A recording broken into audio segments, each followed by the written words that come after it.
छात्रों बहुत बहुत नमस्कार। आज आपके अनुरोध पर मैं पदबंध उपविषय लेकर आपके सामने प्रस्तुत हूँ। पदबंध में छात्रों को काफी समस्याएं आ रही हैं, तो आइए आज उन सारी समस्याओं का निराकरण करते हैं। सबसे पहले हम देख लें पदबंध है क्या। पदबंध दो शब्दों से मिलकर बना है, पद और बंध। पद का मतलब है वाक्य में प्रयुक्त शब्द और बंध का मतलब है समूह। अर्थात पदबंध क्या हुआ? वाक्य में प्रयुक्त शब्दों का समूह। ध्यान रखिए, पदबंध वाक्य में प्रयुक्त शब्दों का समूह होता है, लेकिन पूरा वाक्य नहीं होता। अर्थात ये वाक्यांश होता है, थोड़े से पद मिलकर पदबंध बनाते हैं। और दूसरी बात ये याद रखिएगा कि पदबंध जो है वह कभी भी एक पद से नहीं बनता, क्योंकि इसके नाम में ही बंध शब्द है। कम से कम दो पद होंगे तब पदबंध बनेगा। तो पदबंध कितनी प्रकार के हैं? पदबंध 5 प्रकार के होते हैं। पहला संज्ञा पदबंध, सर्वनाम पदबंध, विशेषण पदबंध, क्रिया पदबंध और क्रिया विशेषण यानी अव्यय पदबंध। क्रिया विशेषण को दूसरा नाम है अव्यय पदबंध। ध्यान से देखिएगा, सबसे महत्वपूर्ण बात जो याद रखने योग्य है वो ये है कि जब भी वाक्य में जो पदबंध आते हैं, जिनको रेखांकित करके आपसे उनकी पहचान पूछी जाती है या नाम पूछा जाता है, उनमें एक मुख्य पद होता है, शेष उस पर आश्रित पद होते हैं। आश्रित यानी उस पर निर्भर। एक मुख्य पद होगा, दूसरे उसके बारे में बताएंगे, उस पर निर्भर होंगे। और दूसरी बात याद रखने वाली ये है कि मुख्य पद के अनुसार ही पदबंध का नाम लिखा जाता है या पदबंध की पहचान की जाती है। आइए आगे बढ़ते हैं। संज्ञा पदबंध, जैसा कि आपको पता है, किसी भी व्यक्ति, वस्तु, जाति का नाम संज्ञा है। अगर वाक्य के अंदर लिखे हुए शब्दों में संज्ञा तक रेखांकित है तो वो संज्ञा पद होगा। अब मैं सबसे पहले आपको एक बात बताना चाहूंगी, जब भी पदबंध की पहचान करनी है तो ध्यान रखिएगा स्टूडेंट्स कि आपको थर्मामीटर का नियम याद रखना है। जिस प्रकार थर्मामीटर में जब हम शरीर का तापमान लेते हैं तो पारा जहां जाकर जिस संख्या पर जाकर रुकता है, हम उसी संख्या को शरीर का तापमान मानते हैं। अगर पारा 100 पर जाकर रुका तो हम मानते हैं शरीर का तापमान इस वक्त 100 डिग्री है। तो अब आप इसी तरह से जब पदबंध पहचानेंगे तो उसमें जो हिस्सा रेखांकित है और वो रेखा जहां जाकर रुकेगी, या जो हिस्सा मोटा छपा हुआ है और वो अंतिम पद जो होगा जहां तक वो छपा हुआ है, उसी अंतिम पद पर आप अपना ध्यान टिकाएंगे और उसी पद के अनुसार पूरे पदबंध का नाम लिखेंगे। मैं आपको उदाहरण देकर भी बताऊंगी। जैसे पहला वाक्य लेते हैं, सामने के घर में रहने वाला लड़का। अगर मैंने इसमें सामने से लेकर पूरा लड़का शब्द तक, लड़का पद तक इसको रेखांकित कर दिया तो मेरी जो रेखा है शुरू तो सामने से हुई लेकिन खत्म हुई जाकर लड़का पद पर, तो अंतिम पद क्या हुआ? लड़का। तो इसका मतलब है लड़का संज्ञा है, तो ये पूरा पदबंध संज्ञा होगा। जिस प्रकार जब हम शरीर का तापमान लेते हैं, जो जहां पर पारा रुकता है हम केवल उसे ही महत्व देते हैं, उसके पीछे लिखे हुए नंबरों को कोई महत्व नहीं देते, उसके पीछे लिखे अंक हमारे लिए मायने नहीं रखते। इसी तरह जहां पर जाकर ये रेखा रुकेगी हमारे लिए वही पद महत्वपूर्ण है, उसके पीछे के पदों पर ध्यान नहीं देंगे, आप केवल उसके अनुसार पद का नाम लिखेंगे। अब चलते हैं सर्वनाम पद की ओर। सर्वनाम पद में यही रेखा अगर किसी सर्वनाम पद पर जाकर रुकेगी, यानी सर्वनाम पद कौन से होते हैं? मैं, हम, तुम, आप, यह, ये, वह, वे। अब इसी के और आगे रुक लेते हैं इस, इन, उन्हें, इन्हें। फिर इनके साथ सारे कारक लगाते चले जाइए। जैसे मैं से बनेगा मेरा, मुझे, हम से हमारा, हमें, तुम से तुम्हारा, तुम्हें, आप से आपका, यह से इनका, उनका। इस तरह के जितने भी पद हैं ये सब सर्वनाम है। और इनके साथ साथ 3 और पद याद रखिएगा, ये जहां मैं इस वक्त आपको दिखा रही हूँ, कुछ, कोई और कौन। कुछ, कोई और कौन भी सर्वनाम पद माने जाते हैं। अगर रेखांकित किए हुए पदों में अंतिम पद जो है वो कुछ, कोई या कौन है तो आप आराम से उसको सर्वनाम पदबंध लिख सकते हैं। आगे चलते हैं, आगे पहुंचते हैं विशेषण पदबंध की ओर। विशेषण पदबंध के मुख्य शब्दों से आपका परिचय करा रही हूँ, मुख्य पदों से आपका परिचय करा रही हूँ। अगर संज्ञा या सर्वनाम पद से पहले कोई भी पद वाला, वाले, वाली, हुआ, मिले, लगा, आदि से खत्म हो और वहीं तक रेखांकित हो तो इसका मतलब है वो विशेषण पदबंध है। मैं आपको उदाहरण देती हूँ, ठीक है। बहुत बोलने वाले आप, वाले तक अगर रेखांकित है तो विशेषण हुआ, और आप तक रेखांकित हुआ तो आप, क्योंकि सर्वनाम है तो सर्वनाम पद हुआ। हाँ, ओके। बहुत बातें करने वाला लड़का, वाता तक रेखांकित हुआ तो विशेषण, और लड़का तक रेखांकित हुआ तो लड़का क्योंकि संज्ञा है तो संज्ञा पदबंध। इसी तरह मुझे मिले हुए पुरस्कार, मुझे मिले पुरस्कारों में से ये एक है, मुझे मिले पुरस्कार, पुरस्कार तक रेखांकित होगा तो पुरस्कार संज्ञा है तो संज्ञा पदबंध, लेकिन मिले तक रेखांकित होगा तो विशेषण पदबंध। इसी तरह से आप इन पदों को याद रखेंगे। अगर ये संज्ञा और सर्वनाम के बाद लगे हुए हैं विशेषण पद तो वो उनके गुण बताएंगे या उनकी अच्छाइयां या बुराइयां बताएंगे। जैसे रसीले और मीठे आम, कड़वी और गंदी बातें, कड़वी और बुरी बातें, इस तरह के जो शब्द हैं वो पद विशेषण पद कहलाते हैं। आगे बढ़ते हैं, क्रिया पदबंध। क्रिया पदबंध के लिए बहुत आसान सा एक पहचान बता रही हूँ। जहां पर वाक्य समाप्त होता है वो अंतिम हिस्सा, वो अंतिम जितने भी पद होते हैं वो क्रिया पद होते हैं। तो उसमें से 2 रेखांकित हो, 3 रेखांकित हो, लेकिन अगर अंतिम वाक्य के अंत तक रेखांकित है तो वो निश्चित रूप से क्रिया पदबंध है। उसके बारे में कोई दूसरा विचार करने की जरूरत नहीं है। तो अब आगे बढ़ते हैं विद्यार्थियों। अगला है क्रिया विशेषण। क्रिया विशेषण का दूसरा नाम है अव्यय पदबंध, क्योंकि ये बहुत बार ऐसा होता है कि क्रिया विशेषण शब्दों से कई बार क्रिया विशेषण पद तक रेखांकित होता है, कई बार अव्यय। अव्यय कौन से पद होते हैं? जो अपने रूप को कभी नहीं बदलते। चलिए आइए उदाहरण के साथ अब आपको मैं समझाती हूँ कौन से पद हैं जो अव्यय या क्रिया विशेषण कहलाते हैं।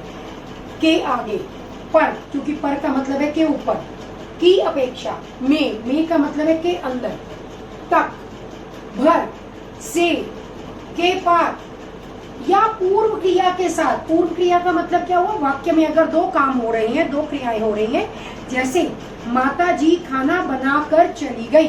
2 क्रियाएं हैं, पहली उन्होंने खाना बनाया, दूसरा वो चली गई। लेकिन पहली क्रिया जो खाना बनाया उसके साथ कर लगा हुआ है।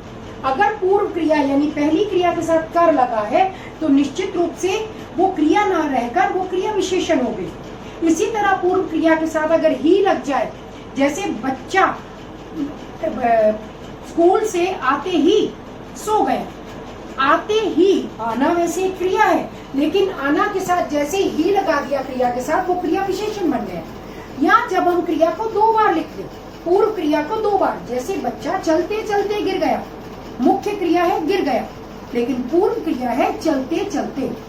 तो पूर्व क्रिया को 2 बार लिखना भी उसे क्रिया विशेषण बना देता है। तो मैंने आपको यहाँ एक बहुत महत्वपूर्ण बात समझाई कि जब भी मुख्य क्रिया जो होती है वो वाक्य के अंत में होती है, उससे पहले अगर कोई और क्रिया हो रही है वो पूर्व क्रिया है, तो पूर्व क्रिया के साथ कर ही जैसे पद लगे हो या फिर उसको 2 बार लिखा गया हो तो वो क्रिया विशेषण बन जाती है, क्रिया नहीं रहती। अब चलिए उदाहरणों के द्वारा इन सब की पुष्टि करते हैं फटाफट। पहला उदाहरण, सामने के घर में रहने वाला लड़का छत पर से गिर गया।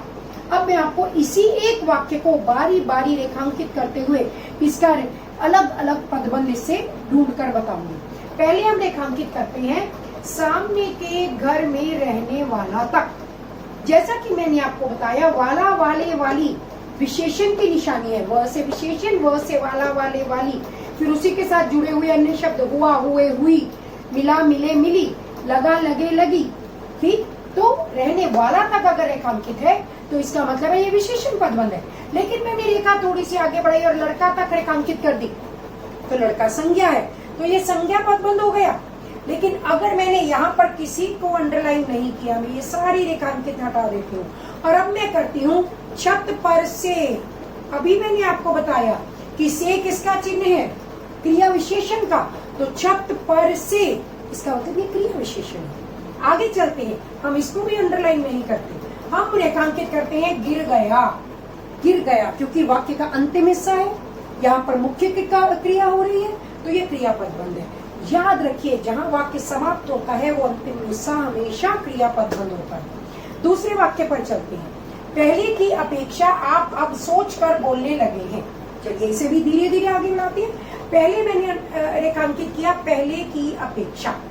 पहले की अपेक्षा, देखिए जरा ध्यान से, की अपेक्षा कहाँ आ रहा है? क्रिया विशेषण। जितने भी का, के, की के बाद जो अव्यय पद लगे हुए हैं वो क्रिया विशेषण में जाते हैं। की अपेक्षा आएगा अव्यय पदबंध या क्रिया विशेषण पदबंध। अगर मैंने इसी रेखा को खींचकर आप तक आगे बढ़ा दिया तो आप, क्योंकि सर्वनाम पदबंध में आता है तो ये सर्वनाम पदबंध बन गया। अगर मैंने यहाँ किसी को रेखांकित नहीं किया, मैं इस सब को हटाते हुए मैं आती हूँ अब सोचकर, तो देखिए ध्यान से, सोचना भी एक क्रिया है, बोलना भी एक क्रिया है, लेकिन बोलना मुख्य क्रिया है क्योंकि ये वाक्य के अंत में लगी हुई है। ये क्रिया मुख्य है, ये पूर्व क्रिया है। पूर्व क्रिया के साथ अगर कर लगे, पूर्व क्रिया प्लस कर, इसका मतलब ये क्रिया विशेषण बन गई, तो ये क्रिया विशेषण हो। अब मैंने इसको भी रेखांकित नहीं किया, मैं रेखांकित करती हूँ बोलने लगे हैं, तो बोलने लगे हैं निश्चित रूप से अभी आपको समझाया कि क्योंकि ये एक वाक्य का अंतिम हिस्सा है, यहाँ पर कार्य हो रहा है, अंतिम हिस्सा क्रिया होता है, तो ये क्रिया पदबंध हुआ। समझ आया? तीसरे वाक्य पर चलते हैं। गरजते बरसते बादल धीरे धीरे विदा हो गए।